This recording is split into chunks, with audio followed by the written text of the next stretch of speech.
Is there any important life news first, or? Well, there's some important news, which is that I can't find the YouTube thing of the bell. That's pretty huge. Wow. The bell? The Chinese ceremonial bell that we open with. Oh, yes, of course. Guys, the bell's gone. This is terrible. I can't believe this. I never took a recording. Shall I just pick something else for the meantime? Well, I have some good news, which is that I do have a recording of that. Several recordings. How dare you? That's my responsibility, and I failed. And now it's time to do something else. Well, sometimes I overdub. Like sometimes when the recording is particularly bad, I've never told anyone this. I snip out the bit where you play it and actually put the raw audio file in, so it doesn't sound so bad. So I've got the entire track downloaded to my computer. That's disgusting, Michael. I'm leaving. I quit. Savage. Usually it's okay, but sometimes it really gets destroyed. I'm never doing it again. What I want is for the listeners to experience something as close to the live performance as possible. And so if the recording goes wrong, I just want to give them something like what we experienced. No. It's like touching up a photo of the moon later on to make it feel more like it felt to look at. Whatever helps you sleep at night, Michael. Yeah, you've been lying. That's what you mean. Dishonesty. Jeremy Hunt. That's who you are. Coming in to fix my mini budget. Yeah, exactly. Well, I'm sorry, but you've been fired by the clown we have for a prime minister. So, but I've never been betrayed since Withnail was betrayed in such a manner. Right. Here we go. Anyway, now the ads have passed, so I can stop complaining. Right. Traditional Chinese ceremonial music coming right up. Oh, come on. I'm going to play this every single time now because it doesn't matter. Because I'm just going to be pasted over anyway. I can play anything.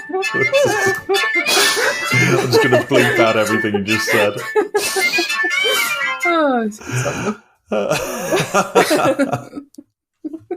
Oh, this is the beginning of the end for our secret club. Withnail I. Yeah, this is Claire's pick, wasn't it? It was. Where did this come from?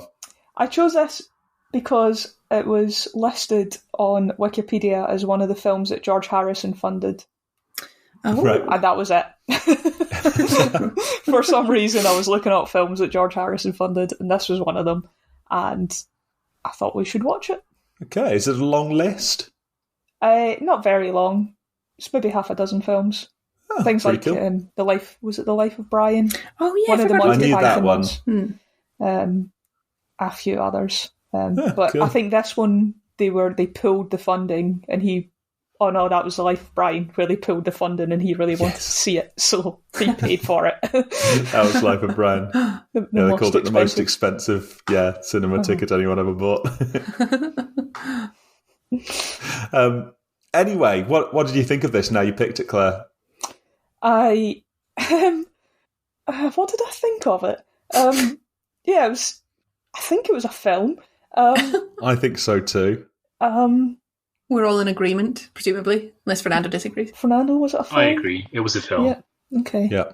Wait, was it a series? No, just one film. Was it a good film? It was certainly. I enjoyed watching it in parts. I have complex feelings about this film. They might take a little while to unwrap. Okay. Don't know if Fair I've got enough. a sound bite for the listeners. Maybe we'll decide by the end of the meeting. Yeah, possibly. Yeah, I need you to tell me what I think. Did you like it, Fernando? I think I did enjoy it, yes.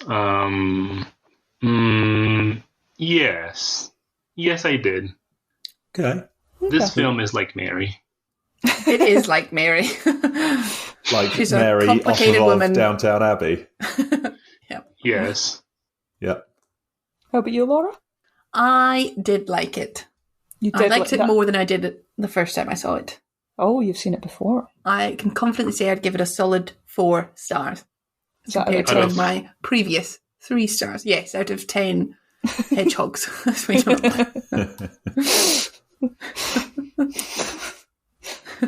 I thought it was really good. I think this time...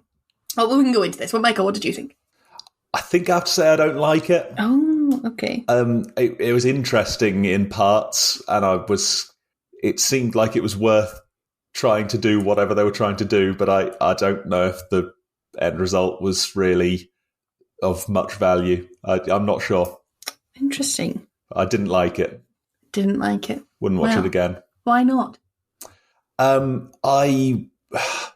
It was a bit of a rambling mess. It just kind of went from one thing to the next, and I didn't quite care about the characters. Just about every character in it was quite dislikable.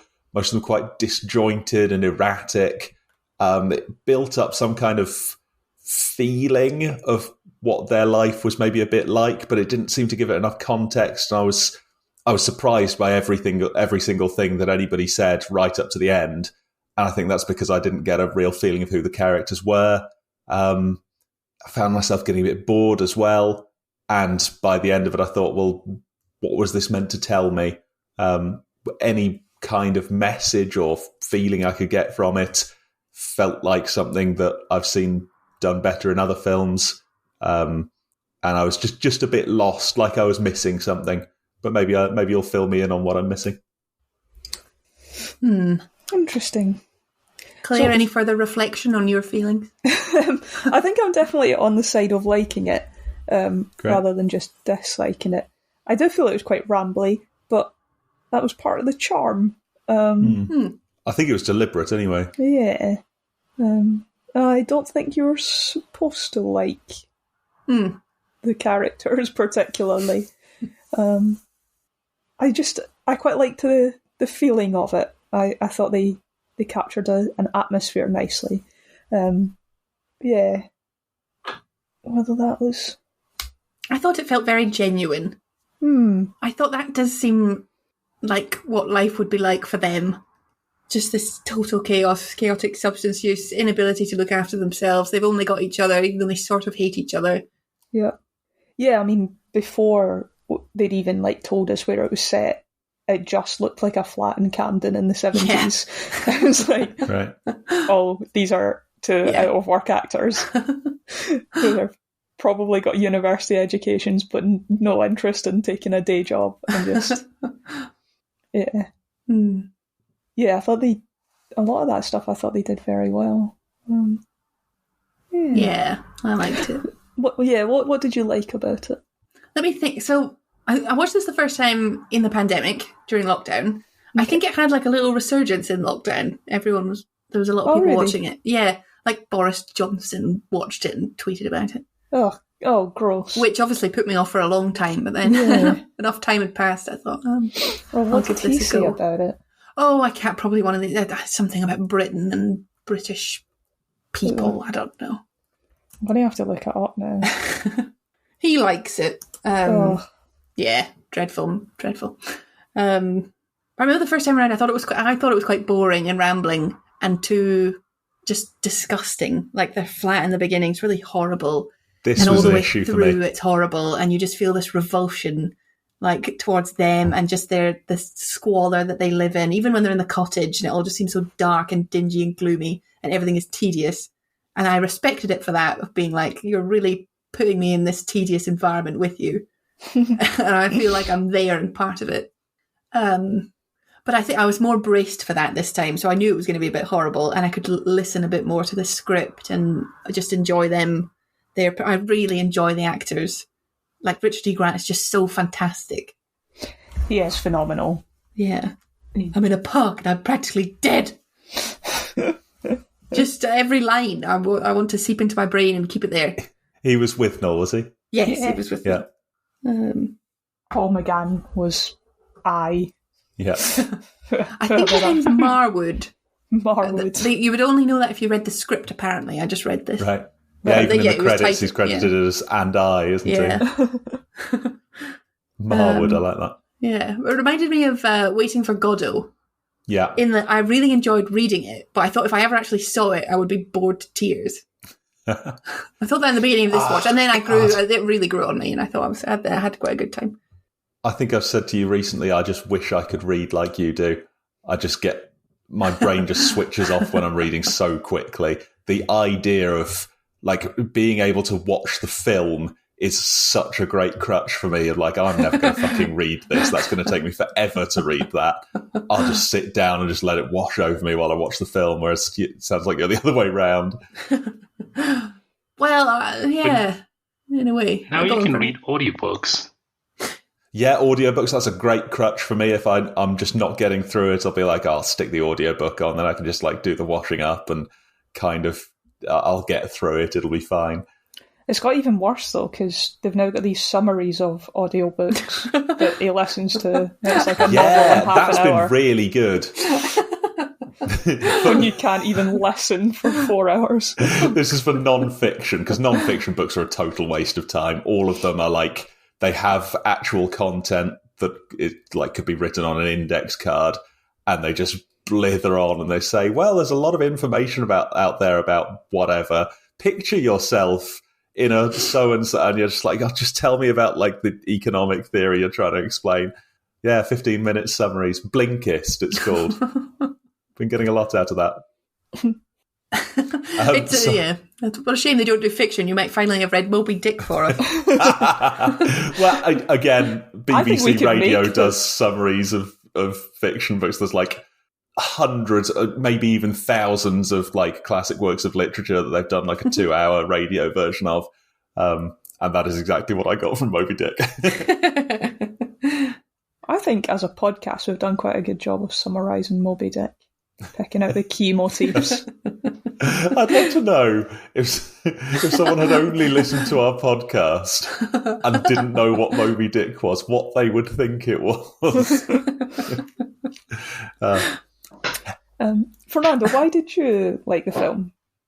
I thought it made me feel like I was in a holiday, and it took me back to England, and yeah, I enjoyed it. I was like, yes, this is a holiday. You must have had some pretty grim holidays. Yes. No, I was enjoying it until I saw the chicken, and then until I saw the dead hare, and I was like, wow. Brutal. This was quite intense. Yes, I mean they could have just eaten some vegetables like they were doing. Yes, for some reason showing the live animals was a little bit intense for me, but it was still good. It was still a good holiday. Okay, so you got into the holiday that they were on. Yes. Did you enjoy the rain-soaked lack of fire at the start? I enjoyed the rain, and I don't particularly like fire. I think they could have always used their blankets. Yeah. What else did I think?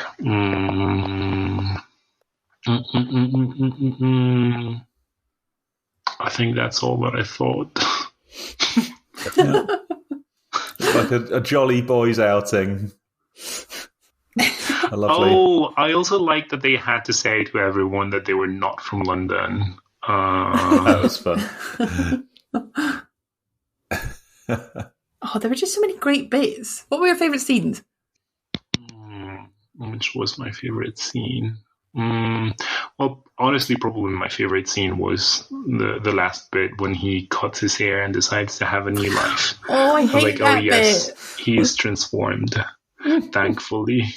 I mean, his beautiful curly hair. No. Now he looks like anyone else. It was just too long. Oh, no, it was beautiful. It was like Jesus. And I loved his hat. Looked like I was like, I must get one of those hats. That was a great hat. Yeah. Good hat. Yeah, I reckon you'd suit a hat like that, you know? Yeah. I didn't like the end at all. I mean, I liked it because it provoked a feeling in me. So that's always nice when that happens. But bloody Marwood, or whatever his name is. I. What a betrayal. What an unforgivable betrayal. Yeah, how dare he try to get a job and clean up. Yeah. Class betrayal, that's what I call it. Class betrayal. And I had a feeling we would disagree on this. I thought when I was watching that, and I was like, that bloody bastard. I'm going to be alone on this, because I think that's terrible. Yes, well, I would say that we'd be alone on this. However, I don't think that's what you really think. I think you're just saying it to provoke us into getting angry with you. I'm not doing. I never do that. Right.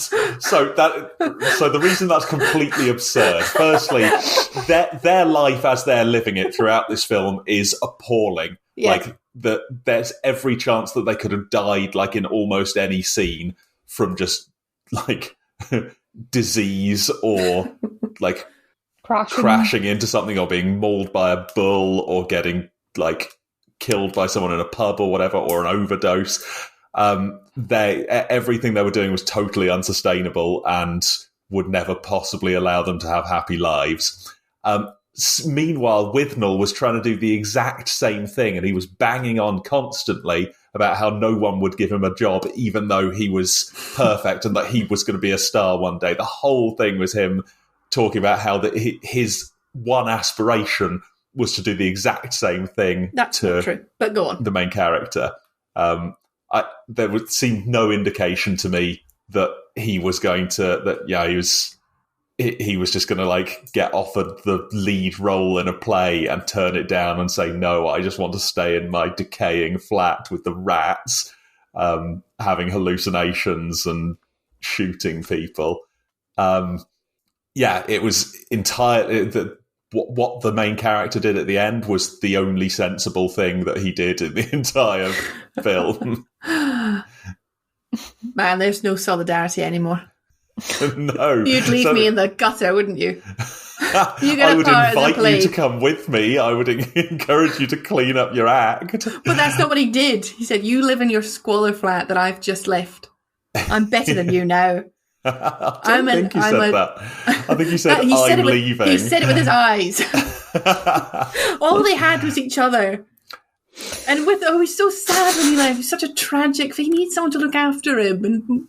And the main character was the only one looking after him. He was dreadful. He did nothing to support the main character. But they were together. He was just an absolute drain on the main character. He was just a terrible influence on him. That all the way through, even right from the start, the main character was saying like, "Oh, why don't we go away to the countryside? Why don't we clear up? Stop." Which I think we've got in a few of the films, right? Just like a story about people basically deciding, let's take a break from the drugs for a bit. But that was all coming from the main character and not at all from Withnail. He was just violent. He was erratic. He encouraged all of these bad decisions. He wasn't violent. He was just a terrible alcoholic. He was pointing guns at people. Yeah. Well, that's not, he was flailing around. He was flaily. He liked a bit of a flail. he was an eccentric. Yeah, that's right. I just think I could understand, I understand why he left him. And I'm not saying I wouldn't do the same because, as you say, their lives were so difficult and Excellent, terrible. we agree. Let's move on. We do not agree. I still think you can judge someone for doing something that is morally ambiguous. It's grey. You've just left your only friend in the world to die, essentially. He's going to go into an early grave and you're like, I don't care. I've got my life he's going to hang now. out with the drug dealer with the Camberwell carrots and his new his Hare choice Krishna was to friend. Stay there and die with him. Or exactly. That's what he should have done. For you, that would be... I should have taken him with him. I don't know. I'm just saying it was brutal. It was brutal of him, I think. I thought it was unkind. That's all I'm saying. Right. Selfish, individualist, capitalist. Capitalist individualist. That's what we're talking about here. I can't think what the better solution would have been. What else he could have done. Look after him. Take him with you. Visit sometimes. You're so final. Yeah. So I'll miss you, Withnail. Yeah. But goodbye forever. Now I'm over this. You must come with me to my new life so you can... No, you're I'll right. Be back. I'll be back he was to visit ending you. the friendship there. Yeah. But the guy didn't deserve the friendship. Well, that's just your opinion. I think he does. I want to take him home with me. I'll have him live in my house. Sorry, Fernando, what were you going to say? I was going to say that move was necessary, and Spock's father in Star Trek says that what is necessary is never unwise. So I thought Nice. it was the right call. Well, that, again, sorry to keep bringing up Liz Truss, but I'm sure she'd say the same thing. It's all subjective. I don't think she's seen Star Trek, has she? It's necessary to go for growth. Oh, is that what her policy is? I don't know. She's no not idea. mentioned it. Well, the thing that you said was the kind of thing that Goebbels would have said. So you're a Nazi. Oh, reductio ad Hitlerum, Michael. I don't know if I'm saying that right. What did you say? My favourite phrase, but I have no idea how to pronounce it because I don't know Latin. I didn't hear that. Is it reductio ad Hitlerum? You're Okay. playing the Nazi card. You're reducing Yes. everything to Hitler. Yeah, I've heard that. Yeah. I went for a more topical route. You did, didn't you? Oof. I just think, my perspective is coloured by my work, I suppose, where I'm in these recovery organisations and they're all saying you have to cut everyone out of your life immediately if you want to, build your own life. And they're selling this dream of a future where it's only abstinence, you can't have any more substances, but which, makes sense in context and things like that. But it's so brutal. It's very much like your entire social circle, you need to be brutal about cutting them out. They're gone. Like, leave them to the gutters. You're better than them now. And that's what you're sort of seeing here. I see. Well, it's Like, not what that about the you're other better people? than them. It's just that you yeah. can't afford to stay there anymore. Yeah, that's the thing. That's what I try and understand about it. Yeah. I suppose we had a similar thing in My Own Private Idaho, didn't we? Very comparable Yes, So we films. did. I was yes, thinking yes. about that, yes. Keanu Reeves just abandons everyone to go and Exactly. be the mayor or whatever. And I don't remember you all being like, good for Keanu. No, because we were taking context into account that Keanu, abandoned, what was his name, Todd or whatever, the main character of My Own Private Idaho, or the other guy. John Falstaff. No, so John Falstaff, it made sense to abandon because he was like a murderer or whatever. Like he was a dreadful bloke that just didn't appear to have the capacity to change and had led them really badly all that time. The other guy, the guy that kept falling asleep, Oh, yeah. I did feel bad for because he was basically trying to do the right thing. So, yeah, if their roles had been reversed here and Withnail had got his job and had just abandoned this guy, I might have felt a bit differently. But I just couldn't feel at the end that he owed Withnail anything. Just the way Withnail had acted the whole way through was not the way a friend acts. I mean, that's definitely true. He was not good to him in the cottage when Monty was predating on I. Preying on him, yeah. Praying. And anything that he said to Withnail would be so quick to anger and just curse him. And the way he would always put the main character's needs at the very bottom of the priority list. It was bad. That was how I saw it anyway. He was just so likeable, though. Yeah, I wanted to watch soup. him. Why don't I have soup? Yeah, he did make me laugh. I thought of Sherlock Holmes and Watson quite a lot. Did anyone else think of that? No, but I see I it. thought you were going to say Moby Dick. I did not think of that particularly. I'm sure we will. Yes. But yeah, the idea of this sort of very eccentric kind of upper class, drug user with a very theatrical style and attitude in this London flat, kind of treating the other guy as a bit of a subordinate, a bit like his dog that was helping him with things. Just occurred to me. Waiting for Godot is a good comparison as well. Yeah, I was saying the other day I should read more Sherlock Holmes, and you said don't bother. It's not very good. Oh, yeah, I think I said some of it's good. Oh, yeah. Some of it and not all of it. What do we think of Monty, then? Didn't like Monty. No, Where my he was main hard to problem like. with the film comes from, I think it was pretty homophobic. Okay. Like the way his character was written as this horrible predator was homophobic. I don't mean, Yeah. yeah. So this was one thing I was thinking of. Was he the only gay character in the film? He was not gay. First question, was Monty gay? I'm going to say yes, he was. I'm not sure if he was gay. His boyfriend definitely was, though. Yes.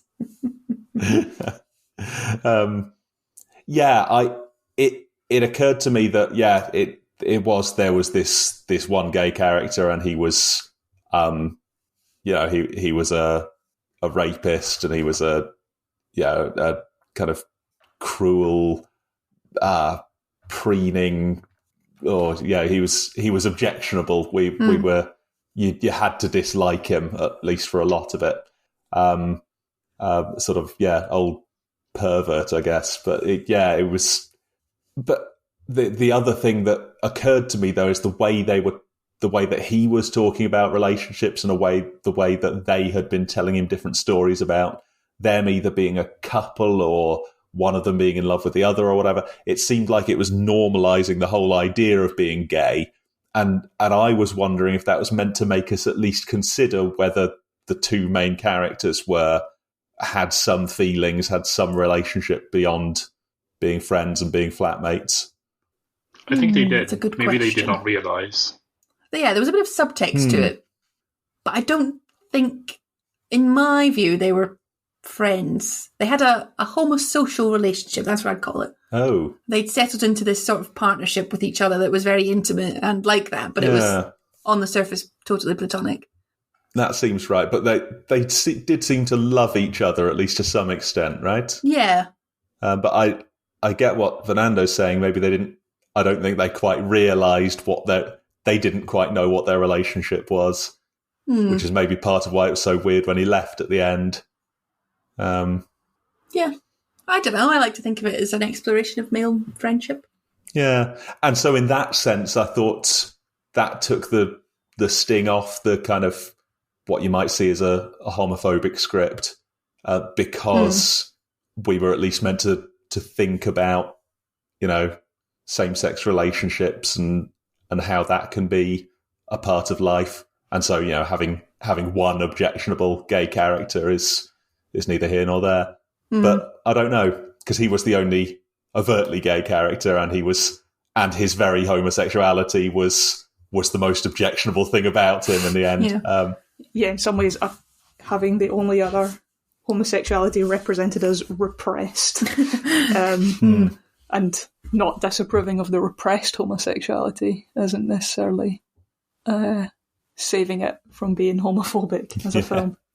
It did have feelings of prick up your ears. I felt like the relationship between the two. They loathed each other, but also completely depended on each other. Yeah, that's very true. With outbursts of violence and callousness, but also some kind of love. Yeah, I liked it when Withnail. He did care about the main character. He drove drunk to get him to the place on time. Yes, he did, didn't he? That was the only time he ever showed any affection and consideration, I think. Yeah, and it felt like it was. The main character would never have said, "Yes, you should do that." And it seemed to me that he was doing this more for the thrill of it, right? Oh, I didn't get that. I don't know. I think he would have just drank and drank for the thrill of it. That was his. Yeah, I suppose so. It was sad that the bottle trick didn't work. Yeah. Was it? Well, he I was just so wanted hopeful him to about be it. able to manage that, yeah. I really like Danny as well, the philosophizing sort of drug dealer that came around. He was good. Again, I could hardly understand him, but really. Just occasionally I wanted the subtitles, but I didn't know how to put them on. So. Okay. Oh, yeah, I liked him. He was interesting. He had interesting things that he was talking about, but yeah, there was no real thread to much of what he was saying. All hairdressers work for the government. Yeah. Why was he cooking onion? Well, like, is that a thing is that slang for drugs that I don't know about? He wanted to cook some onions. I took it just being as cooking onions. I thought he poisoned the onions so that the rats and mice would eat the poisoned onions, and that's how they died. Yeah, he then That's later what he said did in the end, wasn't them. it? Oh, right, but before, was he talking about onions at the beginning? Yeah, Well, he I said think I can't when he remember. first found the rat, he opened the oven because he wanted to cook some onions, Oh, okay. I've forgotten that. which I didn't know if that was a thing. yeah. There was a weird relationship with food in this film. Yeah, there was a strong motif, wasn't there? It was Yeah. either lack or plenty. Yeah. Good phrase. You had a total abundance, and they were always just stuffing their faces, or there was just nothing. You just felt them be hungry. Yeah, and they'd mention sometimes in the script, like, oh, I haven't eaten anything in 72 hours except a raw potato, or I'm starving, I need to eat something, anything, and then so many of the scenes were while they were cooking or while they were doing one thing or another, and a lot of their sort of adventures in the countryside were going to try and get food. Trying to buy eels or Weird. pheasants or eels strangers in and the pheasants. pub. Yeah. And I thought it was odd, and this is one of the things I kind of hated about the film, that all the food was disgusting. There were so many bits that it felt like they were almost trying to revolt us. But I don't know what they were trying to revolt us from. Like, what point was that making? Was the food that And you disgusting? should be vegan. Yeah, I thought it was. I thought it was all right when Monty came and made them big dinners with lots of peas. I was like, those peas look quite good, actually. I want to eat those peas. Yeah. Yeah, Monty's cooking wasn't so bad, was it? But the rest of the stuff, I suppose I can see where you're coming Stuff like him trying to strip the chicken and it still had a load of feathers on. They went on and on about having to like cut the guts out of it and everything, and cooking it on a brick in an oven with its feet still there. Yeah, terrible. Stuff like when he goes to the cafe at the start and they're frying these horrible looking fried eggs. Oh yeah, they were And then definitely gross. Between these two slices of bread just sort of casually held together, and then the woman eats it and the yolk goes everywhere. It's just, I just watched that and I thought, who decided to put this on camera? This just pornographic. Just that there's nothing. This isn't adding to the plot. I mean, maybe it's trying to say they live a disgusting life, but it's the cafe, right? That's not saying their flat is disgusting. It's just then they went to the cafe and then some horrible things were on screen for a few seconds. That's what drives him into this holiday idea. He's sitting there, he's got his Maybe. eyes all red, and he's just watching these people and the food and being like, I need to get out of here. This is too much. I suppose. Yeah. But I'm thinking of like My Own Private Idaho. I think I engaged with those characters probably a lot more in very similar circumstances, and they did that with the script and with them talking and with an understanding of their characters, and they did it without kind of throwing in external stuff that makes you go, oh, this is a bit horrible, just to put you off your dinner. Well, yeah, I think that's what they were going for, though. They wanted to give you a bodily reaction to it. Yeah, so maybe I But suppose in a way that maybe would provoke empathy for some people, with Marwood, or the main character, thinking he's got to get out of here and leave. I don't know about the chicken. Yeah, because that really did just turn my stomach. I thought, this is horrible. Although I did like it when they said, quick, kill it before it tries to become friends with us. I'm really hoping it would become friends with them and they'd have a chicken with them for the rest of the film. Yeah, I was hoping that was going to be the third character. Yeah. I think the chicken was Godel. Yes. We've got to watch Waiting for Godot at some point. I think I'll hate it just as much. Is it a film? There must be films of it. In fact, probably- yes, I saw a bit of a film of it once. So, converse question, was this a play? Felt a lot like it. It did feel a lot like a play. Ah.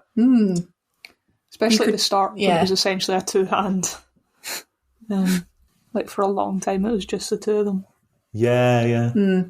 Is this you saying that it felt like a play because plays in general are really bad? Yes, it felt crap enough to be a play. No, that's not what I mean. It was very. I mean, the cast list at the end was like 8 people, and there were lots of fairly long scenes that were mostly driven by dialogue. Don't know. Mm. Yeah. Oh, we never went round our favourite scenes. Fernando, you said yours was the end. Yeah. I've changed my mind. I'm actually, I did like the eggs. I agree with you on the point of the food that it was disgusting, except with the eggs. I know that back when I ate animals, I would have had those oily eggs. Really? Oh dear. Yes. There's something not right about that. I don't mind saying it. Thank goodness you're a vegan now. That's. I don't mind an egg that's fried in plenty of oil, but it needs to drain a little bit, and it needs to be like in a dish. It needs to be like on a nice warm plate with something, not just like between 2 dry slices of white bread. I reckon if she'd had a knife and fork, it would have been all right. To be honest, I'd love a good egg sandwich.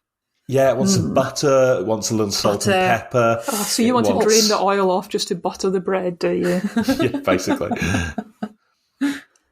Nothing goes better together than butter and oil. And black pudding. Yeah, a little haggis on the side, something like that. Sausages. Hash browns. Oh, lovely. Tatty scone. Oh, bit of toast. You just leave off the egg. Yeah, I don't need an egg. Anyway, my favourite scene was the cafe. Oh, come on. I love the cafe. Did you not like the cafe scene? Not that scene at the beginning. The one where the tea shop. The tea room, yeah. Yeah. I want some cake. Well, the finest wines available to humanity, and we want them now. Again, I found it quite funny, but also I kind of felt for all the people who are just trying to live their lives with these like selfish, horrible blokes coming in, they making weren't a scene. That disruptive in the beginning. They were pretty disruptive, like refusing to leave, and they only refused to leave because they were being stigmatised. That cafe wasn't closing. They just took a dislike to them immediately and asked them to leave. Because they were completely wrecked, and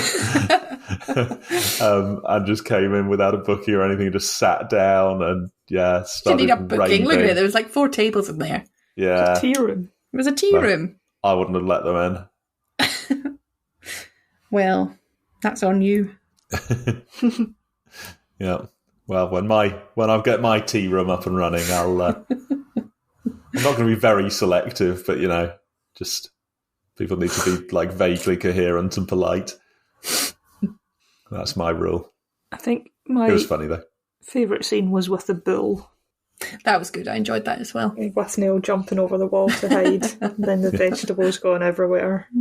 Yeah. A little bit of slapstick comedy just to break it up a bit. That's good. Yeah, I enjoyed that as well. And again, all their food going in the mud. Oh yeah. What's that? It's they cannot look after themselves. I think that's what it is. Mm-hmm. The fact that even the cottage looks horrible before Monty. It still looks horrible when he gets there, but he immediately lights a fire. He's got loads of food. He cooks a big meal, and you realise it's not the countryside. It's them. They're the problem. Yeah. They have money, but they don't know how to care for themselves in any way. Yeah, they even go to the village and get all this stuff. I couldn't figure out why they were then needing to get chickens and stuff from the farmer. Like, just the shop in the village not sell meat. Mm-hmm. They asked for the chicken before they went to the shop in the village. I suppose so. They just felt like they're just sort of creating problems for themselves. Maybe you couldn't buy meat in the shop in the village. Maybe just a greengrocer. That's probably right. Maybe Fernando's right. Maybe they should just stop eating meat. Go plant-based, yes. Go plant-based. If we may go back to discussing about the tea room once again, I do think that the owners were discriminating on socioeconomic grounds. And I agree. I don't like that. I don't think that he should be dressed a certain way. Well, I mean, maybe. But they were certainly discriminating them because they did not look as wealthy as the other people, and I dislike that. I agree entirely. I think it was the way they dressed. They were being disruptive, which is fine. But again, this is the classic stigma. You think these people aren't behaving in the way I want or expect. Yeah, but they were behaving in a way that was detrimental to everyone else there. So was there discrimination? they were being. Yeah. I don't know. Like they stumble in wasted, just pick a table, ignore everything that everyone's saying, and then you say, "Oh, they look poor, so I'm going to kick them out." No, I'd be saying like that they are like not acting in a sensible way that's respecting anyone around them. I don't think they look poor either. I just think they look like raggedy rich people. Yes. Yeah, they were wearing like that weird ties and scarves and stuff. Yeah. I think they were, I don't know, it was difficult to say, wasn't it? Because their flat was so cold, like you really got the sense of how freezing it was. The fact that they couldn't find any food when they were in London. But they had money coming in from their benefits, but they were spending it all on alcohol. That was the... Yeah. Yeah, but... so they were still poor. They were poor, they were cash poor, but they had fancy clothes. He said his suit was made in Savile Row, and you see people walking around in like their great grandfathers, Harris tweed and stuff like that. Yeah. And I think wealthy people recognise sort of quality attire, even if it's warm. I don't know. I think you would look at them and be like, those are, they were looking at them like, those are bums. Get them out. I don't think they were like, oh, what a fancy suit. They're not poor, but we still, I think they were just looking at them as social disruptors. I think they were looking at them as disruptors and sort of people who were, drunk and disruptive, rather than particularly poor and disruptive. Yeah, compare it to like someone coming in with like a scuffed up, dodgy old anorak, who, with their few little coins that's just enough to buy a couple of cakes. I think who was polite and said, "Excuse me, do you have a table?" That would have been, a different matter, it seems. No, they would have said, "Not for poor people." Yeah, maybe. Yeah, I got those vibes, that proprietor. We don't serve your sort in here. Yeah. I think maybe they would have been prejudiced, but I think this was against, other classes, but I don't think this was an example of it. That's my position. That's probably fair. Although I think it's different if... I don't know.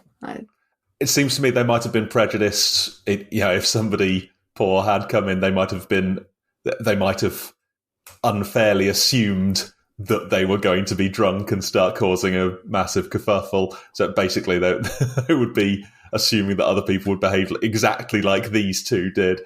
I don't know. I don't know if I had a favourite scene. I think my favourite scene was where he got his life together at the end and left.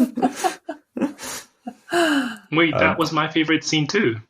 In fact, it probably was, because I liked after he left that little soliloquy he does. Yeah. Hamlet. Yeah. Oh, he only wanted to be Hamlet. He did. Really did. Poor Richard E. Grant.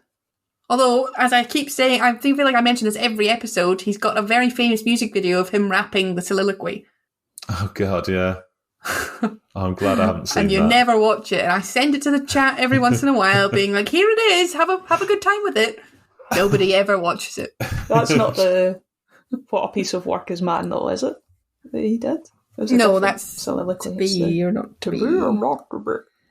You know what? I'm just going to start playing that instead of the opening music, since it doesn't matter.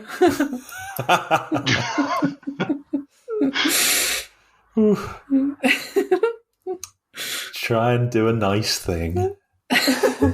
This is exactly what's happened in the film. I've given a subpar. You think this isn't respectable? We have to get rid of this. We have to push this under the carpet. This is the best I can do, right? In my fragile state. And do I complain? No, you just sweep me away without a word. You away. We're closed. No, I take responsibility. I do what needs to be done. We get it all sorted. Most of the time, I just leave it as it is anyway, because most of the time it's excellent. Sucking up now. Can someone tell me about having an orange tongue? What's that? Oh God! So this, so it's just a complete lack of vitamins. So just giving your tongue a coating. Right. But remember, I was describing the other day how I found someone who'd Exactly. overdosed in the street, and they had a bright orange tongue. Yeah. And I thought, oh, that sounds weird. I've never heard of that. That sounds like cause for concern. He must have had like an illness or something. But is this common for drug users or something? It's not something that's really been, I haven't noticed it much before. It was just weird that it should come up the other day and now here. Oh, so this was news to you as well. You're like, oh, okay. Yeah. Yeah, I assume it's just a vitamin deficiency. Yeah, okay. Wow. Or maybe a sign of jaundice, which would certainly be consistent with him destroying his liver. Mm. Yeah, okay. According to Colgate.com, a yellow tongue usually results from poor oral hygiene or having a dry mouth. Yeah. There you go. And Colgate would never lie to us. No. They're the good guys. Were there any symbols? Were there any symbols? Sure there were. I feel like we can't keep saying, no, nothing in this film either. No, there was definitely a load of weird stuff going on that felt like I was missing it. But was the food something? The way that so much of it was to do with food? The famine and feast lifestyle. Was that just... Oh, yeah. Yeah, that's probably... Yeah. And the fact that they just wasted so much of it. Yeah. Interesting. And the chicken. What did the chicken mean? He trusses up the chicken on a brick, doesn't he? Or eye, just like he did with Withnail at the end. Just left his feet on something. I think you've got something there. There's something. Oh no, not your best. Normally it comes to me as I start speaking. It's all right. We all have off days. I'm just waiting for an on day. I liked it when Danny, at the end, after he's given all these grand pronouncements, and you think, who is this guy at the end? He's just like, hey, have you got any shoes? Yeah, that was good. He's just made such a show of being like tough and a big man and his drugs and everything, and he's got no shoes on. It said a lot about time. Right. What There's does a it say lot about about time? temporality. I mean, I don't know if it's symbolic The of fractal anything. nature of time. Exactly. I thought that. Yep. Would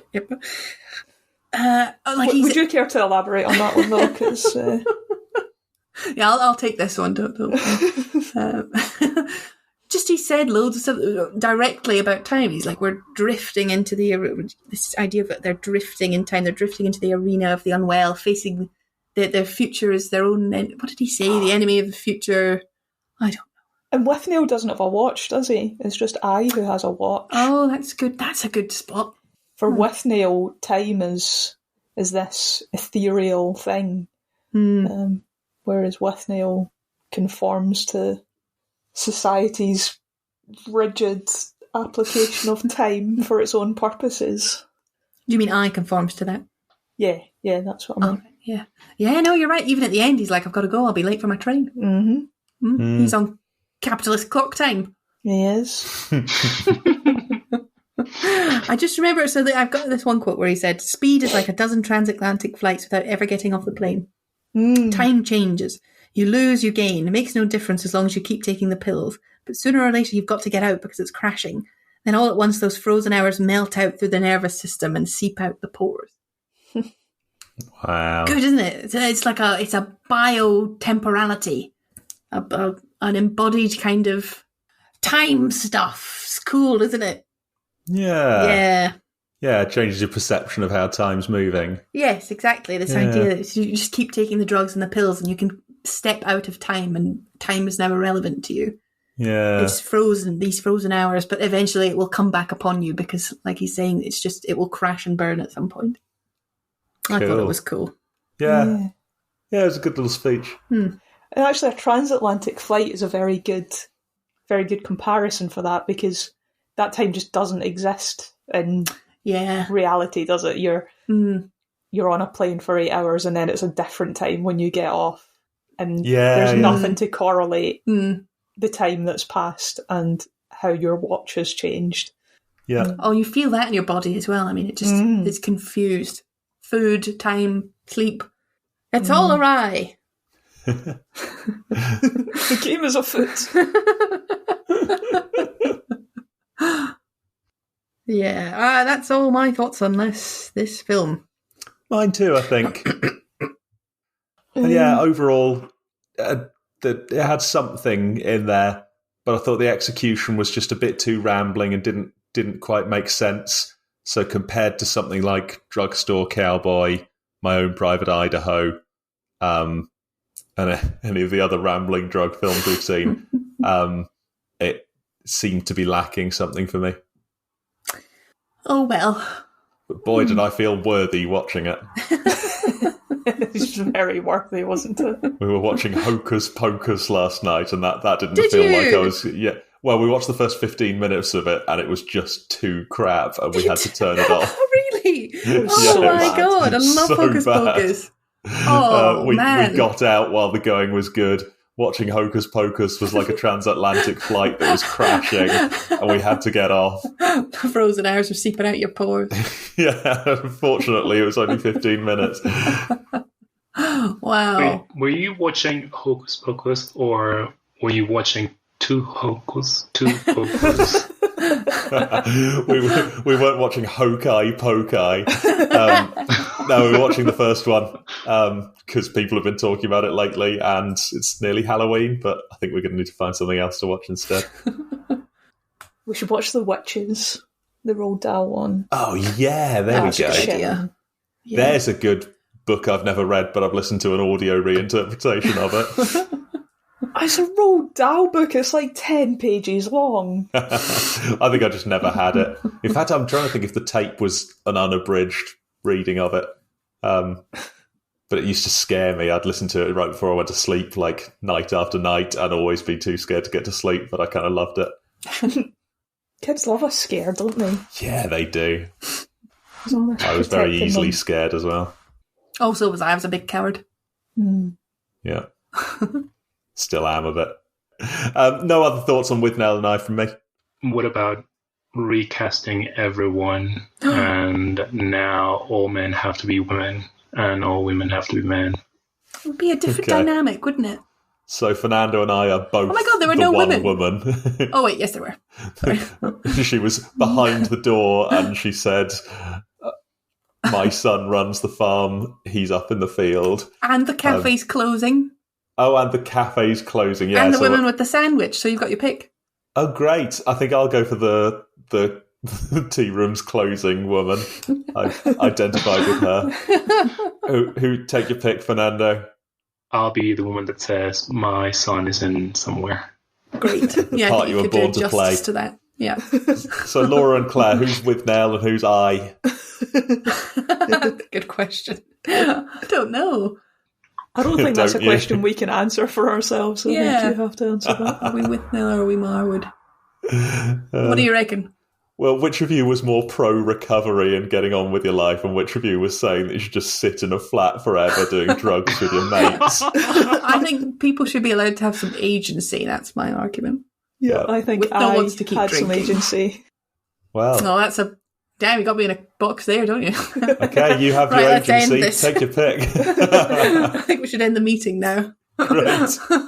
I'm on that massive question mark. Perhaps we'll meet up in another 10 years and see who was Withnail and who was I. Oh, it depends which one of us has made it in the West End. Yeah. I see Laura as a much higher chance of making it on the West End. God, that's a bit rude about your own wife, isn't it? Are you offended by that, Claire? I can't even pretend to be offended by it. So I think that proves your point. I think you do quite a lot to get like if you were offered any role in the theatre, I'm pretty sure you'd turn it down no matter what they offered to pay you. Yeah, I once won a competition to go on stage with Otis the Aardvark, and I didn't do that. I had no idea about that. That's so cool. That's so exciting. But I didn't do it because it was too scary. And I was like Wow. 9. Oh, Oh, that's so cute. You had to Yeah, I colour had in the a chance to be picture on a and send it to Nickelodeon. the... Oh, yeah, go on. You Sorry. had to colour in a picture and send it to the local newspaper. Nice. Apparently I Very coloured in a cute. picture of Otis the best. Nice. I can believe that of you. Thanks. Alright, okay, so stage acting not. Colouring in between the lines. That's better, though. That's quite Yeah. Picture good. of a I bet Laura's Proper all aardvark. over the shop, doesn't stay in the lines at all. probably made it purple or something creative. Yeah, Laura will try using her imagination. Guys, Sorry, I'm picking so on me that's- again. I think Mike was picking on both of us. Well, you get praise for your colouring in, at least. You get praised for your likelihood of becoming a West End. I mean, I think Star. it's quite... I went to the Harrison Ford School of Acting, I don't mind saying. But it ain't over for me, sister. I can see you doing a solid one-woman show that you'd written and directed yourself. I'm pleased Yeah, by but you this. could write a show. that you That's kind of perform. you. Yeah. Well, I am writing my long-awaited debut novel. Excellent. So It's a excited. sexy tree man. Anyway, more to come. Let's play the music. Oh, what the hell is this? I swear to God, I'm playing the thing that looks like the normal thing. Yeah. Something odd is happening. I don't know what This this is. might be better. Is it? When does it end? There's no... Oh, God. Up to you. Okay. How Let's long is the I'll video? wait for a pause. An hour. That's it all. Any Michael second can- now. Michael's going to play whatever he wants anyway. That's so- very true, yeah. Great. Cut over that. Should have just done the Cantina Band again. Yeah, it is. Do you know, I feel like jokes do get funnier on retelling. I so- really do. Yeah. This is why I hope no one listens to this podcast, this episode for the first time. They've got to go right back to the beginning. It's a cumulative podcast. Yes.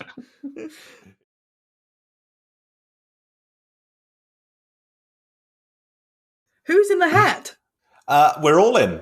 That was episode 88. Oh my so we all God. get another 3 films each before the Oscars. Oh, I need Use to them start wisely. baking. I've got big plans. You're bound to have big plans. See what I did there? Oh, very good. Should we pair off? Yes. I'll go with you, Laura. Sure. Great. Someone want to count us in? Oh, wait, I want to go second. I haven't picked yet. Claire and Fernando, you go first. Claire and I say Fernando. rock, paper, scissors, Spock, and lizard. Yeah, why not? Yeah. Go for it. 3, 2, 1. Paper. Rock. Okay. Claire Feel wins. that one. But you might have played that a bit better, Fernando. Yeah, we know you were playing honestly. It's the two of us then. Can someone Okay. count us in? 3, 2, 1. Rock. Paper. Damn it. Yeah. So it's either Claire or me. Ooh. 3, 2, 1. Paper. Oh. 3, 2, 1. Scissors. Rock. Oh, we have a winner. I'm the winner. Yay. Someone's declaring to be the winner.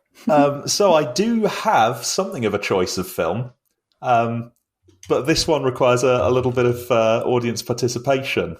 I've got a list of 3 films in front of me. Oh my God, how exciting. Whoa. Oh, Now, can you tell me, do you want a mystery thriller, Yes. a musical comedy, No. or a horror film? oh. Can we get all 3 of them? Yeah, all in one. Well, they'll have to be Find my a new next film. 3 picks. That's very exciting. Mystery! Mystery thriller? Okay. Musical comedy. Oh. Horror. Why don't the 3 of us play rock, paper, scissors now, and whoever wins will get that film? I've made an executive decision. Fernando answered first, so we're having The Mirror Cracked, Well, that's a 1980. crock of shit, The Michael. Mirror I mean, I don't know what you... The Mirror Cracked. You're not allowed to tell us it's a crock of shit. Oh, I meant the system that you've got. Okay.